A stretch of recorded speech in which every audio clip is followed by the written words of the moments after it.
भारत पाक की तनातनी के बीच मोदी सरकार को सुप्रीम कोर्ट का बड़ा आदेश को सुनकर मुनीर की सेना दहली। इंडियन आर्मी की महिला ब्रिगेड का हुआ जोश हाई।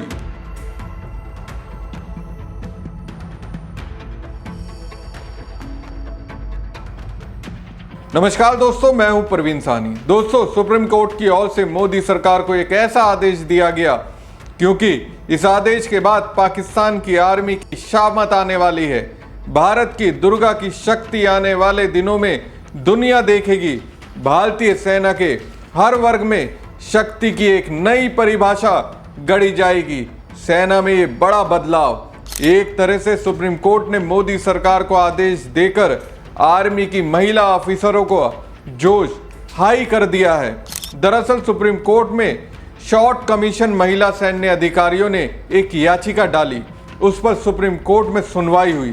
इस मौके पर सुप्रीम कोर्ट ने केंद्र सरकार से कहा कि वो उन शॉर्ट सर्विस कमीशन महिला सैन्य अधिकारियों को सेवा से मुक्त ना करें जिन्होंने स्थायी कमीशन देने से इनकार किए जाने के फैसले को चुनौती दी है। सुप्रीम कोर्ट ने आगे कहा कि मौजूदा स्थिति में उनका मनोबल नहीं गिराया जाना चाहिए। यानी केंद्र सरकार को सीधा कहा है, महिला अधिकारियों के जोश को हाई रखिए। जस्टिस सूर्यकांत और जस्टिस एन कोटेश्वर सिंह की पीठ ने 69 अधिकारियों की याचिकाओं को अगस्त में सुनवाई के लिए लिस्टेड करते हुए कहा कि अगली सुनवाई तक उन्हें सेवा से मुक्त नहीं किया जाना चाहिए। जस्टिस कांत ने कहा कि मौजूदा स्थिति में हमें उनका मनोबल नहीं गिराना चाहिए। वो प्रतिभाशाली अधिकारी हैं, आप उनकी सेवा कहीं और ले सकते हैं। यह समय नहीं है कि उन्हें सुप्रीम कोर्ट में इधर उधर भटकने के लिए कहा जाए। केंद्र सरकार की तरफ से पेश हुए additional solicitor general Aishwarya Bhati ने बताया कि यह सशस्त्र बलों को युवा बनाए रखने की नीति पर आधारित एक प्रशासनिक निर्णय था। उन्होंने शीर्ष अदालत से उन्हें सेवा मुक्त किए जाने पर कोई रोक नहीं लगाने का आग्रह किया।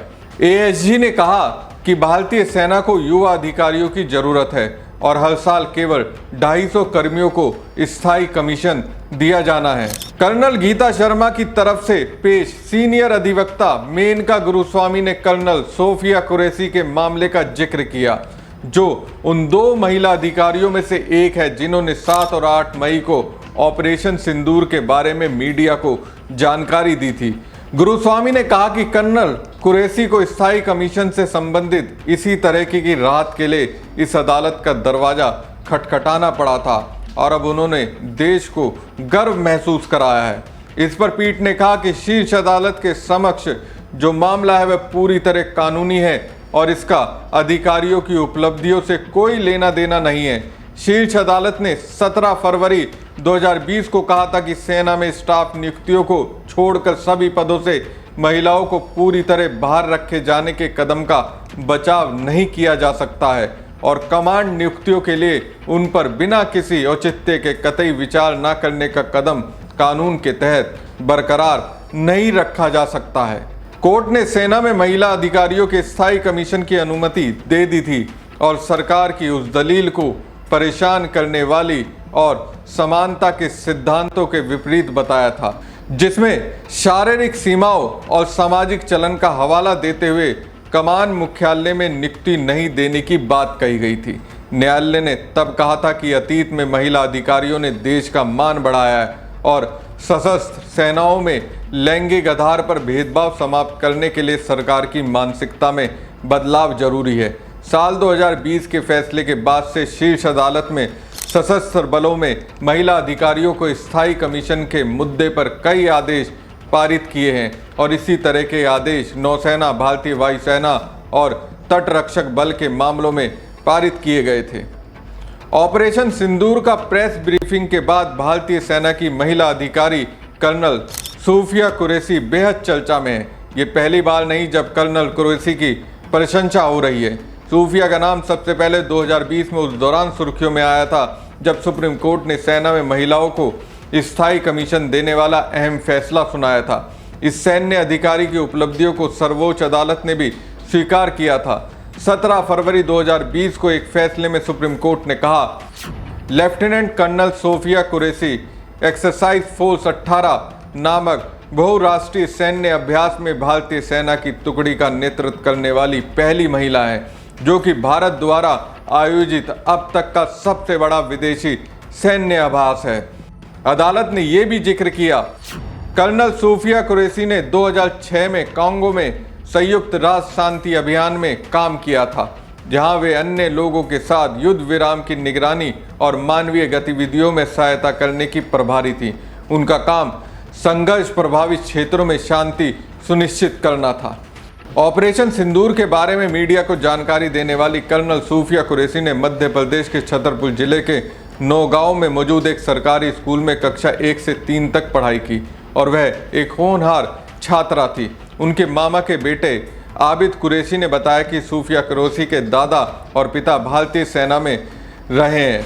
उन्होंने ही सूफिया को साल 1981 में नौगांव के सरकारी स्कूल में भर्ती कराया गया था, जहां उन्होंने कक्षा 3 तक की पढ़ाई की। सूफिया का नौगांव से आज भी गहरा नाता है, इसलिए 11 जनवरी को नौगांव के स्थापना दिवस पर कर्नल सूफिया हमेशा हार्दिक शुभकामनाएं भेजती हैं। उनके परिवार के पास खुजराओं के पास हकीमपुरा और चिराई गांव में खेती की जमीन है। कर्नल कुरैशी के दादा मोहम्मद हुसैन कुरैशी भी सेना में थे।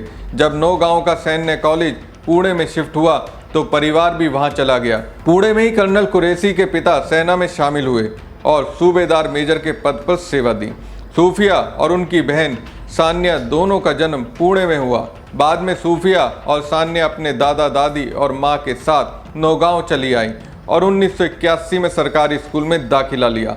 सूफिया के पिता के रांची में तबादले के बाद परिवार वहां चला गया। इसके बाद एक और तबादले के बाद वो वडोदरा चले गए, जहां से उनके पिता का रिटायरमेंट हुआ और परिवार के साथ वहीं बस गए। हमारी खबर आपको कैसी लगी कमेंट बॉक्स में कमेंट करके जरूर बताएं। साथ ही पेज को ज़्यादा से ज़्यादा लाइक और शेयर कीजिएगा। धन्यवाद। The Director General of Military Operations of Pakistan called the Director General of Military Operations of India at 15:35 hours earlier this afternoon. It was agreed between them that both sides would stop all firing and military action on land and in the air and sea with effect from 1700 hours Indian Standard Time today. Instructions have been given on both sides to give effect to this understanding. The Directors General of Military Operations will talk again on the 12th of May at 1200 hours. Thank you. Bharat Pak की तनातनी के बीच मोदी सरकार को supreme court का बड़ा आदेश को सुनकर मुनीर की सेना दहली। इंडियन आर्मी की महिला ब्रिगेड का हुआ जोश हाई।